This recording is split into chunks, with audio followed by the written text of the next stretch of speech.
Hay una cosa de la película y es que yo creo que Margaret von Trotta ha sabido muy bien escenificar la propia escenificación que hacía Hannah Arendt de lo que significa pensar. Porque Mary McCarthy le decía a su amiga, es alguien que pone en escena en qué consiste el pensamiento. Y yo creo que eso se ve muy bien aquí, ¿no? Ese estar sola, ¿no? Retirarse del mundo, estar en silencio, estar aislada. Lo de fumar no es una condición necesaria, lo digo por si queréis. La creo brutal, murió de un ataque al corazón, os lo digo porque murió muy joven, murió a los 65 años. Murió porque, claro, no hacía más que fumar.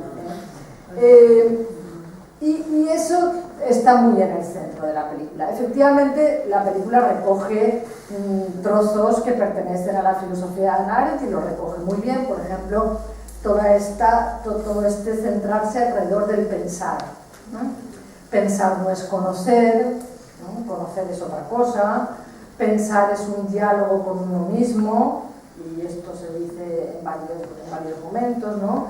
Y también pensar es no conformarse con las evidencias, no conformarse con lo que todo el mundo piensa o todo el mundo piensa ya de antemano. Es una especie de pensamiento crítico. Y esto nos lleva directamente a la cuestión de Eichmann. Es verdad que cuando Hannah Arendt fue al juicio de Eichmann, ella ya era famosa, relativamente famosa porque había escrito un libro importante. Sin embargo, Eichmann le marcó un antes y un después. A partir de ahí, todo lo que escribió tuvo que ver centrada en Eichmann. Es decir, ella realmente de ahí sacó una serie de interrogantes que la persiguieron toda la vida. Aparte de que la persiguió la polémica, como habéis visto, y la persiguieron las cartas, y la desautorización, y las amenazas, y todo lo demás. Pero a ella hay dos grandes problemas que a ella le planteó el juicio de Eichmann, remitiéndose a la situación que había vivido Alemania.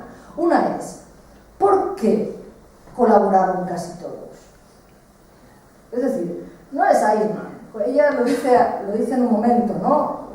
Hubo muchos Eichmann, ¿eh? Entonces, ¿por qué una gran mayoría de la población alemana, una casi totalidad de la población alemana, colaboró, secundó, amparó, consintió lo que pasó allí? Y segunda pregunta, ¿por qué algunos pocos pudieron resistirse?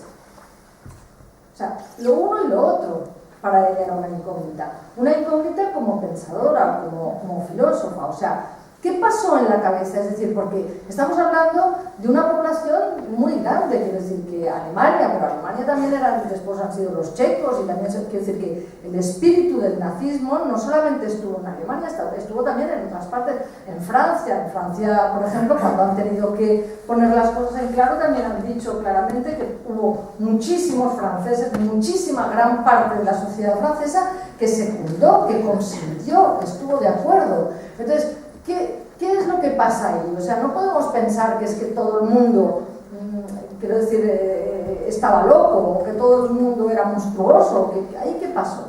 Y luego la otra pregunta, ¿no?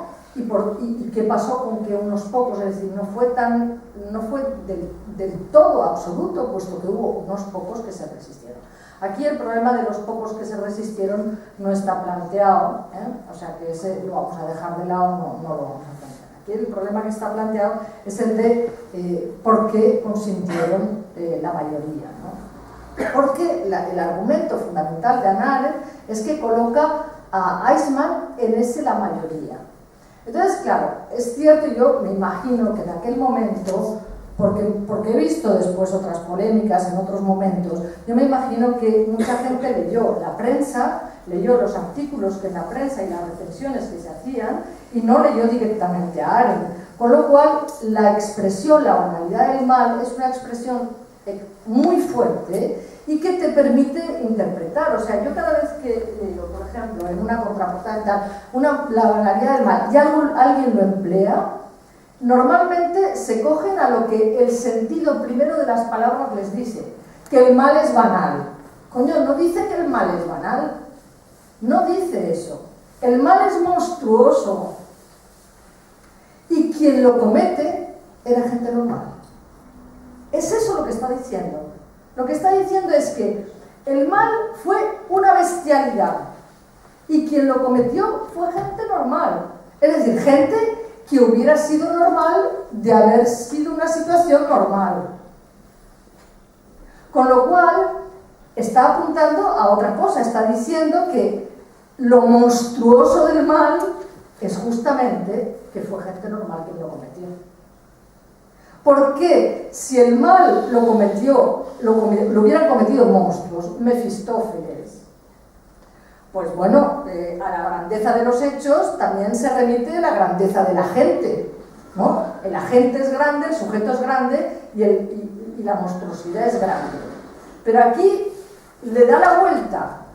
La bestialidad es grande y quienes lo cometen es gente que de no haber existido el nazismo, de no haber existido Hitler, sería un señor normal y corriente, que bajaría su perrito tal, que recogería las cacas del perrito, que sería educado, que abriría el ascensor y me dejaría pasar delante, gente normal y corriente. Como tantas veces se ha dicho sobre otras cosas, ¿cómo es posible una persona tan normal? Ahí es donde está, digamos, el desafío del pensamiento. O sea, ¿cómo es posible que una persona normal lo haga? Lo mismo que uno se podría preguntar ante ciertos crímenes y ante ¿cómo es posible que una persona tan educada o tan culta o tan estupenda, ¿cómo es posible que lo haga? ¿Cómo es posible que se comporte así? Entonces, ahí es donde ella centró sobre todo su reflexión sobre lo que era pensamiento. En la medida en que, por las respuestas que daba Eichmann, ella deduce que, por una parte, la misma, digamos, obediencia que él se planteó en un tiempo, se la plantea con respecto al tribunal.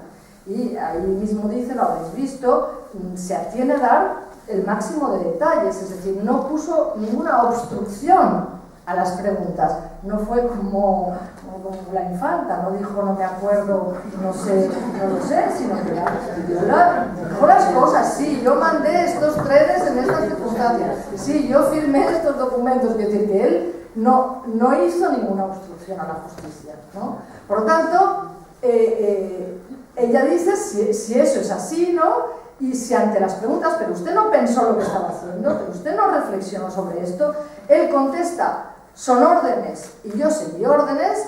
Ella dice, es ahí, digamos, en esa diversidad entre yo hice esto, pero esto eran órdenes, es ahí donde hay que buscar el porqué, ¿no? Y el porqué está en que es una persona que no piensa.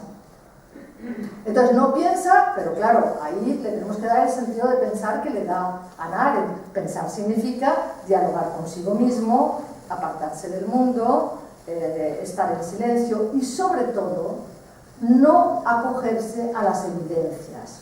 Este es el punto central, porque si vosotros os dais cuenta, lo más doloroso de la película, y lo habréis notado todos, no es lo que le puede decir la gente corriente, no es lo que le dicen sus amigos. Luego, fijaros por ejemplo el comportamiento de Hans Jonas. Primero celebra con champán que le hayan dado a ella el encargo de tal. ¿Por qué lo celebra con champán? Porque él ya sabe lo que dirá Hannah Arendt.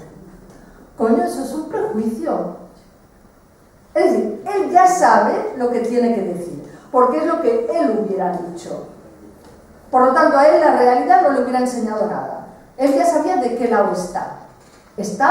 Estoy con los míos.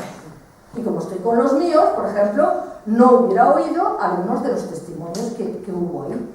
No habría tenido orejas para escuchar las cosas que se dicen, por ejemplo, sobre los consejos jurídicos. No habría tenido orejas. Es decir, habría considerado que en bloque todos los hebreos, todos eran inocentes y buenos. Y Hannah Arendt pone las orejas para decir, no, en bloque no son todos inocentes y buenos. ¿Vale? Entonces, eso mismo le pasa con Eichmann es un monstruo, Eichmann es tal, cuando ella dice, no, o sea, es alguien que no tuvo la grandeza de pensar en lo que estaba haciendo. No tuvo la grandeza de inventar lo que estaba haciendo. No es él el que inventa, no es él el que él aplica, pero no hace esto. Por lo tanto, de quien se separa, es decir, si nosotros pensamos en qué consistió el pensamiento de Hannah Arendt, el pensamiento de Hannah Arendt consistió en quedarse sola pensando lo que pensaba.